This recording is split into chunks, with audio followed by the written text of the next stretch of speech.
ఇక నాలుగో రాశి కర్కాటక రాశి. మరి కర్కాటక రాశి వారికి ఈసారి డిసెంబర్ మాసంలో ఏ విధంగా ఉంటుంది? ఆఖరి మాసం వీళ్ళకి ఏమైనా అదృష్టం కలిసి వచ్చిందో లేదో కూడా తెలుసుకుందాం. నమస్కారం గురుగారు. జై శ్రీమన్నారాయణ. గురుగారు చెప్పండి, ఇప్పుడు కర్కాటక రాశి చాలామందికి మంచి కాలం అని అంటారు. ఎందుకంటే తన సొంత రాశిలోకి ప్రవేశిస్తున్నారు గురుడు ఏదో అని అన్నారు మన ఈ మధ్యన కాలంలో. ఈ 3 మాసాలలో కర్కాటక రాశిలో ప్రవేశిస్తున్నారు అంటున్నారు కాబట్టి మరి కర్కాటక రాశి వారికి ఎలా ఉండబోతుంది? కర్కాటక రాశి వారికి గురువు సంచరించేది డిసెంబర్ 5వ తారీఖు వరకే. తర్వాత కర్కాటక రాశికి 12వ స్థానానికి వస్తాడు. మళ్ళీ గురువు వెనకంజలోకి వెళ్ళిపోతున్నాడు, మిథున రాశిలోకి వచ్చేస్తాడు. ఈ మిథున రాశిలోకి గురువు వచ్చాడంటే 12వ స్థానం అవుతుంది. అప్పుడు వీరికి ఏంటంటే ఏదైనా డిసెంబర్ 5వ తారీఖు వరకే వీరికి ఎడ్యుకేషన్ పరంగా కావచ్చు, బిజినెస్ చేసుకునే దానికి కావచ్చు, పెళ్లిళ్ళు చేసుకునే దానికి కావచ్చు, ఏదైనా అనుకూలంగా ఉండేటువంటి సమయం కర్కాటక రాశి వారికి ఏంటంటే కనుక ఖచ్చితంగా డిసెంబర్ 5 వరకే ఉంటుంది. ఆ తర్వాత అనేది కొంచెం కష్టపాడినటువంటి విషయం అని చెప్పొచ్చు. ఎందుకంటే గురువు 12వ స్థానంలోకి వస్తాడు. 12వ స్థానంలో గురువు రావడంతో వీరికి పెళ్లి చేసుకున్నా కూడా ఎక్కువ కాలం నిలబడదు. భార్య మధ్యన ఎడబాటు భారం ఉంటుంది. 12వ స్థానంలో గురువు ఉన్నప్పుడు పెళ్లి చేసుకోకూడదు. వీరికి మూఢ్యం కింద లెక్క వస్తుంది. కాబట్టి వీరు రానున్నటువంటి జూన్ జూలై వరకు కూడా ఈ కర్కాటక రాశి వారు పెళ్లి కానీ శుభకార్యాలు కానీ చేసుకోకపోవడం మంచిది. వారికి కలిసి వచ్చే కాలం రావాలనుకుంటే కొత్తగా ఏదైనా వ్యాపారం మొదలుపెట్టకుండా ఆలోచించి మొదలుపెట్టుకోవాలి. ఒక జాబ్ అయితే చేసుకోవచ్చు. ఆల్రెడీ ఉన్నటువంటి వ్యాపారాలు ఏమైనా ఉంటే కొనసాగించుకోవచ్చు. అంతకుమించి కొత్తగా ఏం చేయకూడదు. ఇక ఇల్లు కొనుక్కోవాలి, స్థలాలు కొనుక్కోవాలంటే తప్పనిసరి పరిస్థితి కొనుక్కోవచ్చు, కానీ గృహప్రవేశం చేయకూడదు.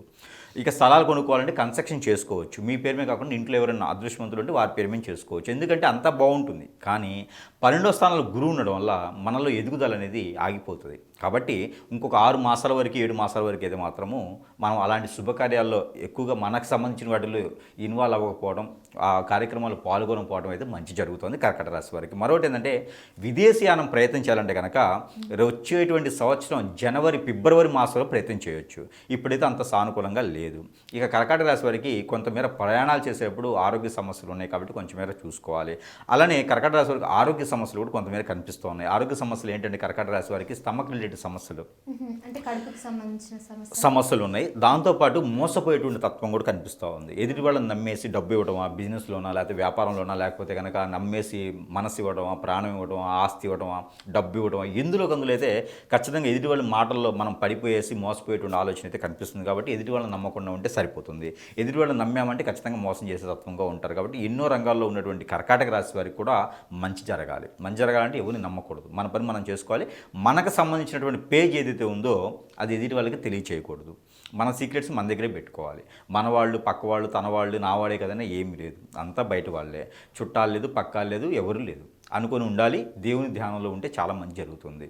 అలానే ఈ కర్కాటక రాశి వారికి ఏ రంగంలో ఉన్నటువంటి కర్కాటక రాశి వారికి డిసెంబర్ మాసంలో కొంతమేర అదృష్టం రావడానికి అయితే చిన్న చిన్న పరిహారాలు చేసుకుంటే అదృష్టం వస్తుంది. ఆ అదృష్టం రావాలంటే కనుక చిన్న పరిహారాలు ఒకటి ఏంటంటే, ఎక్కడైతే దత్తాత్రేయ స్వామి ఉంటారో, ఎక్కడైతే వినాయక స్వామి ఉంటారో, లేదా ఎక్కడైనా సాయిబాబా ఆలయం ఉంటే, రాఘవేంద్ర స్వామి ఉంటే అక్కడ వారికి బట్టలు సమర్పించుకోవాలి. పొట్టు వస్త్రాలు అంటారు కదా, అది సమర్పించుకోవాలి. ఏదైనా శుక్ర శనివారాలు చేసుకుంటే మంచిది ఉదయం సమయంలో.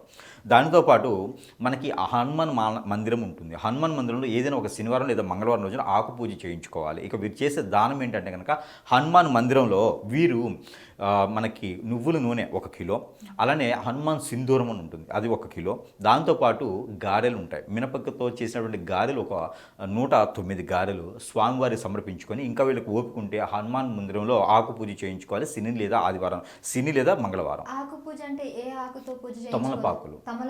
తమలపాకుల్లో హనుమాన్ మందిరంలో ఆకు పూజ చేస్తారు. ఆకు పూజ చేసినట్టయితే కనుక వీరికి అన్ని రకాల రుమ్మతులు కొంతమేర తగ్గి ఆ గ్రహాలకు సంబంధించినటువంటి అశుభ దృష్టి శుభ దృష్టిగా మోల్చుకునేందుకు కొంత వెసులుబాటు కూడా లభ్యపడుతుంది. కాబట్టి ఈ మార ప్రయత్నం చేసి డిసెంబర్ మాసంలో కర్కాటక రాశి వారు కూడా అదృష్టవంతులు అవ్వచ్చు. ఓకే గురుగారు, ధన్యవాదాలు.